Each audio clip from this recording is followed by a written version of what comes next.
वो दिल लगता नहीं आ भी जा। रात में भगवान का हम लोगों ने दर्शन किया, रात में भगवान का दर्शन किया।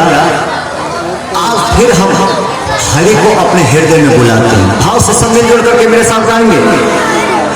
वो दिल लगता नहीं आ भी जा, दिल लगता नहीं आ भी जा, दिल लगता नहीं आ भी जा, दिल लगता नहीं आ भी जा, दिल बहलता नहीं आ भी जा, दिल बहलता नहीं आ भी जा।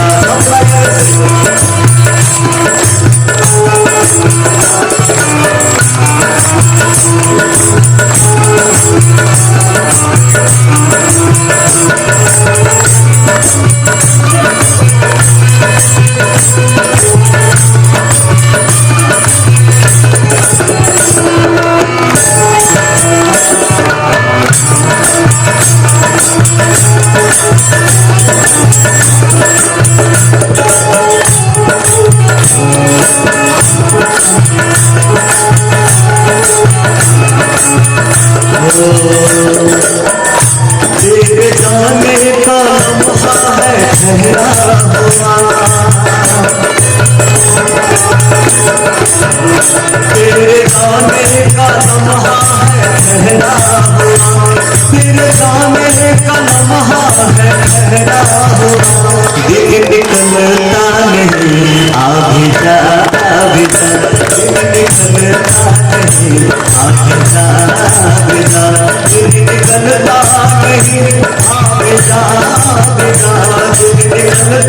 नहीं आ भी जा, दिल लगता सब मायूस होकर बैठे हैं। अच्छी बात है, ये तो हम चाहते थे सब मूर्ति की तरफ बैठ जाओ। कितना अच्छा लग रहा है कि नहीं लग रहा है? मेरे दिल को बहुत सुकून मिल रहा है। हम तो चाहते थे कैसे ही बैठो, जब भी कथा हो इसी तरह बैठना, इसी तरह जैसे बैठे हो, जैसे यहाँ सीख रहे हो, यही डिसिप्लिन है। कितना अच्छा लग रहा है। भगवान भी ऊपर से देखता होगा, कहेगा वाह वाह क्या हुआ। किसी शायर ने कहा है, शायर मैंने ही लिखा है, मैंने लिखा है कि तुम फूल बन जाओ, तुम फूल बन जाओ, भंवरे खुद ही ढूंढते ढूंढते तुम्हारे पास आ जाएंगे। तुम मूर्ति हो जाओ, पुजारी तुम्हें ढूंढते ढूंढते तुम्हारे पास आ जाएंगे।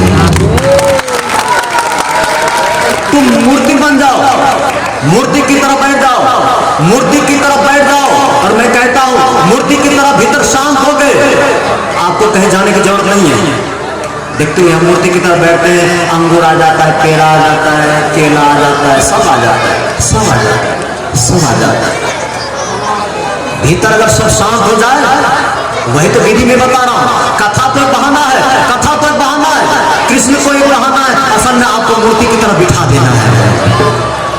कथा तो बहाना है, ये सब तो कथा एक बहाना है, चुटकुला एक बहाना, भजन एक बहाना है। किसी तरह आपको बिठाना है, किसी तरह शांति से बैठना आपको आ जाए। जिसको बैठना आ जाता है ना, जिसको बैठना आ जाता है उसको लिखना आ जाता है, जिसको लिखना आ जाता है उसको पढ़ना आ जाता है, जिसको पढ़ना आ जाता है उसको बोलना भी आ जाता है। और मैं करता क्या हूँ, दिन भर बैठा ही रहता हूँ, और करता है बैठा ही रहता हूँ, दिन भर बैठा रहता। यहाँ भी कथा करने के बाद भी दिन भर बैठा रहूँगा, किसी से बातचीत नहीं करूँगा, किसी से कोई बातचीत नहीं, नो टॉकिंग। हाँ, भूख लगेगी तो थोड़ा सा, भूख होगी क्या, मेरा तो भोजन समय पर बन ही जाता है। मुझे जब भी भूख लगेगी मैं जाऊँगा, निकाल करके खा लूँगा, थाली धो करके रख लूँगा। कथा गाने के बाद भी चुपचाप काम में बैठता हूँ, काम में। यहाँ भी देखते हैं, इसीलिए तो काम में चला जाता हूँ, ना कोई बस्ते में काम करे। एक काम, यही तो मैं कला सिखा रहा हूँ, यही तो मैं कला सिखा रहा हूँ। अगर ईमानदारी से आधा घंटा सुबह उठते वक्त और रात सोते वक्त आधा घंटा, अगर 1 घंटा आपने कहा कि प्रभु मैं 1 घंटा आपके लिए देता हूँ, तो मैं कहता हूँ जिंदगी के आखिरी में भगवान से दीदार हो ही जाएगा, हो जाएगा। आधा घंटा उठते वक्त आंख बंद कर लीजिए, सुबह उठिए, आंख बंद करिए, कुछ करने की जरूरत नहीं, कोई भी मंत्र जपने की जरूरत नहीं है, किसी भी मंत्र को जपने की कोई जरूरत नहीं है, किसी भी मंत्र को जपने की कोई जरूरत नहीं है। आप खुले चुपचाप शांत होकर के बैठ जाइए, शांत होकर के बैठ जाइए, भीतर सब शांत होने दीजिए, सब शांत होने दीजिए, सब शांत हो जाइए, शांत हो जाइए, शांत हो जाइए मूर्ति के तरह। मैं कहता हूं भरोसा रखें, ट्रस्ट रखें। आधा घंटा सुबह आंख खोल, सुबह जब से उठते हैं आंख बंद कर ले, बैठ जाए चुपचाप, बस अपने को छोड़ दे। आधा घंटा सुबह, रात सोते वक्त जब आप बिछावन पर जाते हैं तो हाथ जोड़ करके बस आधा घंटा परमात्मा के नाम कह करके आंख बंद कर ले, चुपचाप बैठ गए, शांति से बैठ गए। शांत होते हुए सोना है, सुबह शांत होते हुए उठेंगे, फिर शांत होते हुए उठेंगे, और शांत होते हुए जब काम करेंगे तो काम में मन भी लगेगा, दिन भर मन लगेगा। और मैं कहता हूँ आधा घंटा सुबह, आधा घंटा शाम, अगर एक घंटा परमात्मा के नाम आपने दे दिया तो वो परमात्मा नहीं मिलेगा क्या? जरूर मिलेगा, जरूर मिलेगा। बस इतना करना है। आधा, ये कितना सरल काम है, कितना सरल काम है, इससे सरल काम कोई नहीं है। एक दिन मैंने कहा था कि श्रीमद् भागवत कथा, इससे पहले लिखा हुआ 108, श्री 108, भगवान तक जाने के लिए 108 विधि है। पहला विधि मैं आज दे रहा हूँ, पहला विधि। कितना सरल विधि, कितना सरल विधि, एक विधि में दे रहा हूं, सबसे सरल विधि। आधा घंटा आंख बंद कर लेना है सुबह में, और आधा घंटा बिस्तर पर सोते वक्त आंख बंद कर लेना, बस 1 घंटा, ईमानदारी से।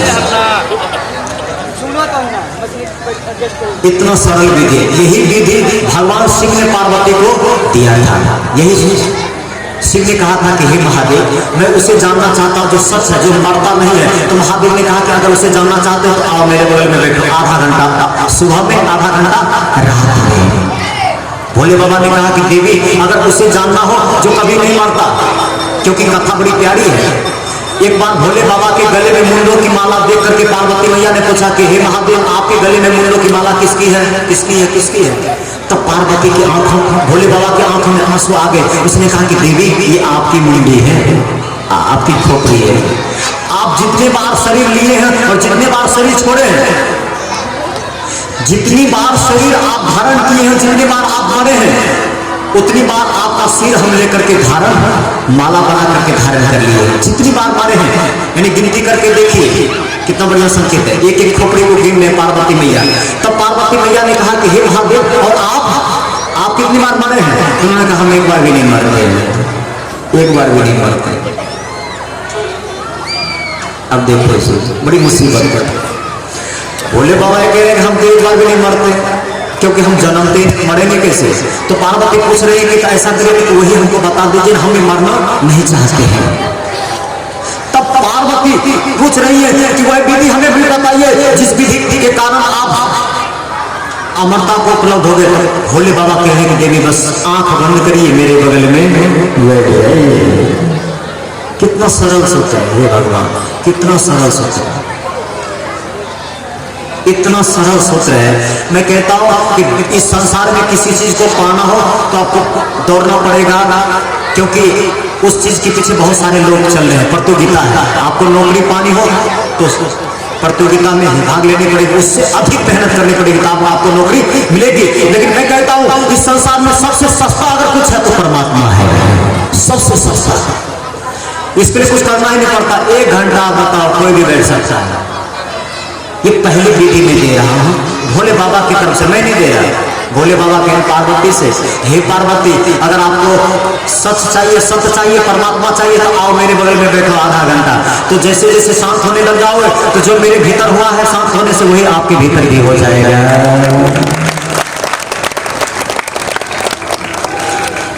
ओम त्र्यंबकम यजामहे सुगंधिं पुष्टिवर्धनम् उर्वारुकमिव बन्धनान् मृत्युर्मुक्षेमामृतात्। मृत्यु पर जिन्होंने विजय पा लिया उसी को काल कहते, कालों के महाकाल महादेव। महादेव का ये पहला सत्र मैंने दे दिया है। अब आप जानो, आपका काम जाने। आगे की कथा सुनो जी। कंस बड़ा भयभीत है। अब कंस को ही लेके चलते हैं। कंस बड़ा भयभीत है। समय भी बहुत हो गया।